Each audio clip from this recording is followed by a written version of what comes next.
Amen. C'est-à-dire quand la pierre entre là-bas, c'était un combat conventionnel. On a dit ceci,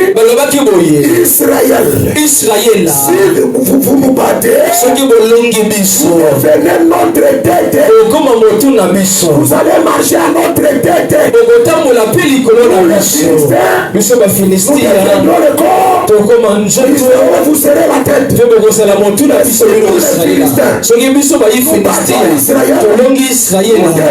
la tête d'Israël. La tête d'Israël est irremplaçable. Là, Israël a une seule tête. La tête d'Israël se trouve dans les cieux. Sur la tête. La tête là. Il fallait que la pierre là. Rencontre la tête pour faire voir à cette tête que la pierre est la tête de toutes les têtes. Les bangakas à Motu à Goliath, la Motu à Goliath, tout ce que Goliath raisonné, Manso Goliath à Kanisi Gosala, tout ce que Goliath planifié, Manso Goliath à Bongisi. Écoutez, la Bible dit si l'on forme des complots, ce qui va salir ma kita pour l'église ce matin, la monisi binotongo église on est en train de former des complots. Il y a déjà une pierre dans la tête. Ces complots seront mis en œuvre. C'est pourquoi la Bible dit une fois que seulement moi je répondrai, j'annoncerai les choses cachées, les complots confondent dans les secrets.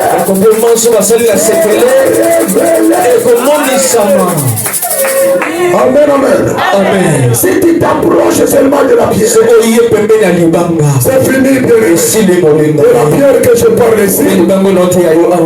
Il s'appelle Jésus-Christ. C'est la pierre anglaise.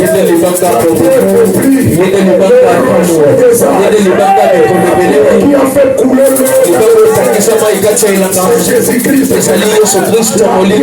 La construction. C'est Christ Jésus.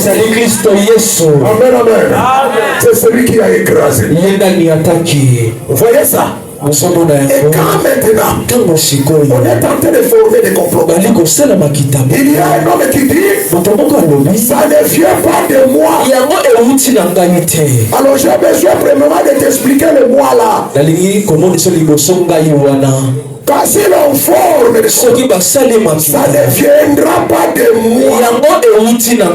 Peuple, je t'informe ce matin. Il y a quelqu'un qui se présente moi. Ça ne vient pas de moi. Écoutez, quand quelqu'un dit moi, alléluia. Ça c'est un langage d'exposition. C'est-à-dire il est en train de s'exposer. Voilà. Qui est-il? C'est un langage. Quand tu vois quelqu'un, il dit moi. C'est-à-dire il se connaît, non? Alors dans la Bible, la Bible dit invoque-moi. Oh, qui est ce moi-là? Vous cherchez qui? Jésus-Christ de Nazareth. C'est moi. Oh. Qui est ce moi-là? Écoutez le moi là, c'est un homme qui s'expose. La Bible dit ceci, je le jure par moi-même.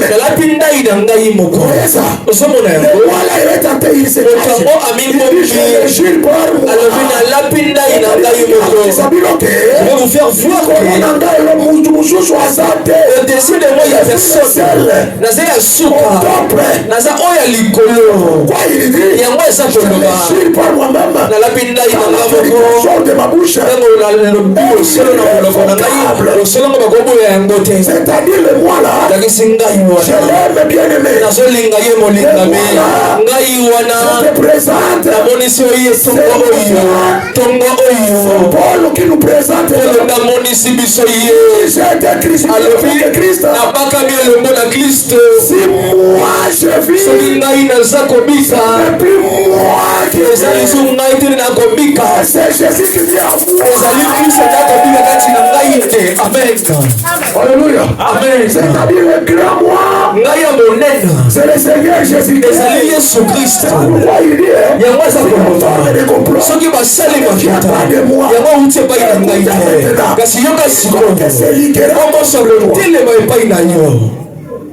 avant poison comme na maboko na verre wana kopasuka. Avant que les verres soient brisés. Oui, bien-aimé. D'ailleurs, à partir de ce message, si on essaie seulement, quand te mettre de pièces, là où tu vas passer, ils feront des erreurs. Et parce qu'il a déjà traversé,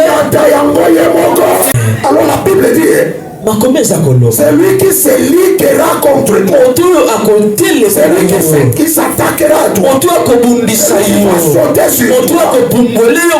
Parce que le complot ne vient pas de moi. Écoutez le langage du Seigneur. Il tombera sous.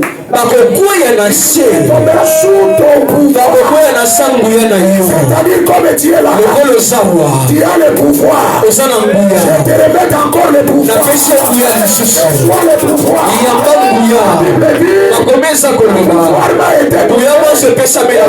Je vous donne le pouvoir.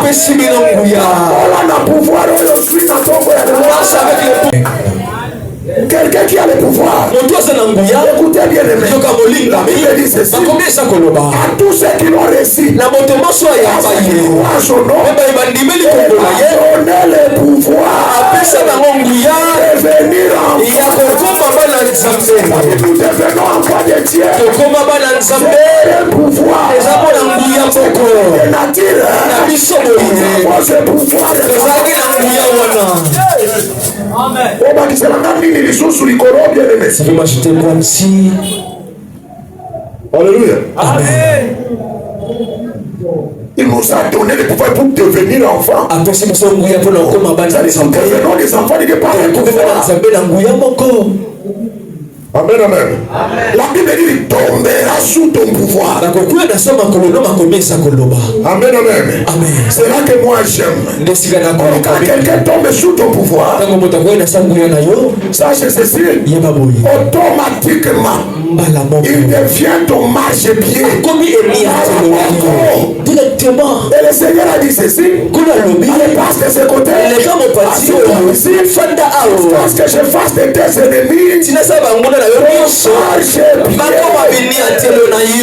Marche pied. Alléluia. Amen. Je t'explique ça un peu. Assis-toi. Je m'assis, non? Landa koto. Regardez ici. Il dit assis-toi. Je m'assis. Alors, pour s'asseoir, c'est-à-dire il y a un siège, non? Vous comprenez bien, il y a un siège. Le siège là, c'est un trône. Or, si je vois dans la Bible, le trône de David était sur 7 degrés. Là où le trône était. Est-ce que je me fais comprendre? Non, mais c'est ça. Regardez bien. Un enfant. C'est toi enfant qu'on dit assis-toi.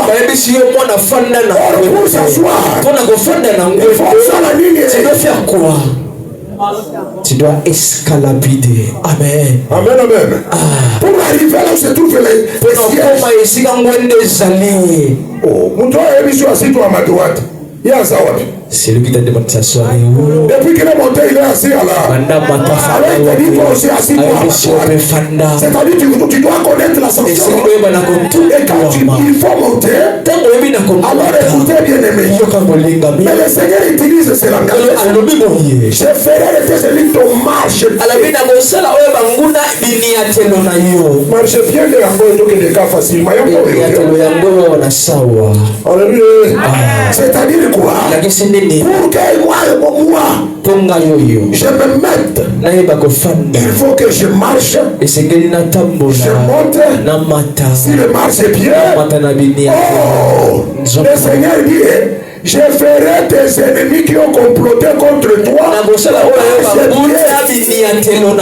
Je déclare avant de finir mon explication. Celui qui complote contre toi, attends, marche bien tu montes 1, 2, 3. Alors c'est pourquoi laissez-moi entrer ici pour chuter s'il vous plaît. La Bible dit ceci. Lazare de Béthanie, il était un ami de Jésus. Et comme il était un ami de Jésus, cet homme-là, à l'absence du Seigneur, cet homme était mort. Ça, j'emmène ça dans la dimension évangélique. C'est le montant, il y a d'autres révélations.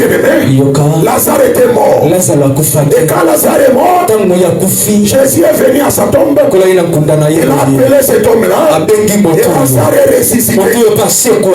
Est-ce que nous sommes ensemble? Mais qu'est-ce que je vais vous enseigner ce matin par là? Cet homme-là qui était mort, il est revenu à la vie. Ne pensez pas que le combat est fini. Il sentait que Bitumba est fini. Ne pense pas que tes combats sont finis. Parce qu'il a connu la résurrection. D'ailleurs, là où tu es sorti, il y a les esprits du séjour des morts. Ils ont su que tu es revenu à la vie. Ils vont te pourchasser. Écoutez bien aimé. Mais toi tu es là. Il a nouvelle naissance.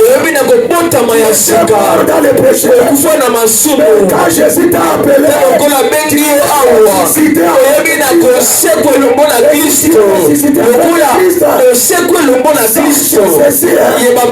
c'est là maintenant que le combat commence. Écoutez peuple, ce que je vais t'informer c'est cet homme de Lazare, il est ressuscité de mort.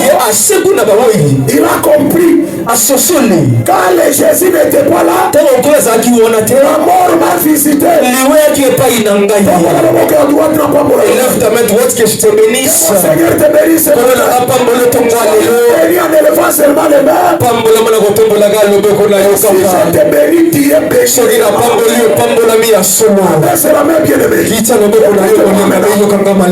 Lazare a compris.